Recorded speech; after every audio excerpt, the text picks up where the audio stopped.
Hello అండి అందరికీ welcome back to my channel Varsha's world. ఈరోజు నేను మీకు పన్నీర్తో 2 సింపుల్ కర్రీస్ చూపించేస్తాను. ఒకటి సెమీ ఫ్రై అయితే ఒకటి గ్రేవీ కర్రీ. ఒకటి రైస్లో సైడ్ డిష్గా ఎంత బాగుంటుందో, చపాతీలో రోల్ లాగా పెట్టేసినా కానీ పిల్లలు అంతే ఎంజాయ్ చేస్తూ తినేస్తారు. అదే ఫస్ట్ రెసిపీ మన సెమీ ఫ్రై అనమాట. ఫస్ట్ అయితే దానికోసం ప్యాన్లో ఆయిల్ వేసుకొని కొద్దిగా జీలకర్ర, ఆనియన్స్, పచ్చిమిర్చి వేసుకొని ఫ్రై చేయండి. ఆనియన్స్ ఇలా సన్నగా పొడుగ్గా కట్ చేసుకుంటేనే బాగుంటుంది.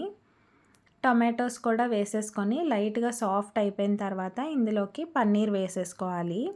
పన్నీర్ ఇలా చిన్న ముక్కలుగా కట్ చేసుకొని వేసుకోవాలి. పచ్చి పన్నీరే వేసుకోండి, ముందే ఫ్రై చేసి వేయకూడదు. బికాజ్ ఇది సెమీ ఫ్రై అన్నాను కదా, మళ్ళీ ముందే ఫ్రై చేసి మళ్ళీ ఫ్రై చేస్తే అది బాగా హార్డ్ అయిపోతుంది. అందుకనే పన్నీర్ వేసేసిన తర్వాత అందులో ఉప్పు, పసుపు, కారం, కొంచెం గరం మసాలా, ఇంకా చాట్ మసాలా వేసుకొని కలిపేసుకొని ఒక 2 to 3 minutes ఫ్రై చేయండి అంతే. ఎక్కువసేపు ఫ్రై చేయొద్దు. మీకు ఇష్టం ఉంటే స్పైస్ లెవెల్ని బట్టి ఇందులో పెప్పర్ ఇంకా కొద్దిగా ధనియా పొడి కూడా వేసుకోవచ్చు.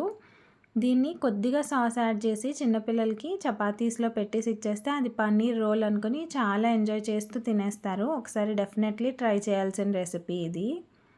ఇప్పుడు మన సెకండ్ రెసిపీ అదే గ్రేవీ కర్రీ. ఇది పన్నీర్ ఇంకా పొటాటో కాంబినేషన్లో ఇప్పుడు నేను మీకు చూపిస్తున్నాను. మీరు ఈ పొటాటోని స్కిప్ చేసేసి కంప్లీట్గా పన్నీర్తోనే చేసుకోవచ్చు, లేదనంటే గ్రీన్ పీస్ కూడా యాడ్ చేసి చేసుకోవచ్చు. ప్యాన్లో ఆయిల్ వేసేసుకొని బంగాళదుంప ముక్కల్ని చిన్నగా కట్ చేసుకొని ఫ్రై చేసుకోవాలి. ఫ్రై అయిపోయిన వాటిని తీసి పక్కన పెట్టేసుకొని మళ్ళీ అదే ప్యాన్లో కొద్దిగా ఆయిల్ వేసుకొని పన్నీర్ క్యూబ్స్ని రోస్ట్ చేసేసుకోండి. ఈ రెసిపీ మీరు ఆయిల్లోనే చేయండి, అప్పుడే టేస్ట్ బాగుంటుంది. బటర్ అది ఏం యూజ్ చేయొద్దు.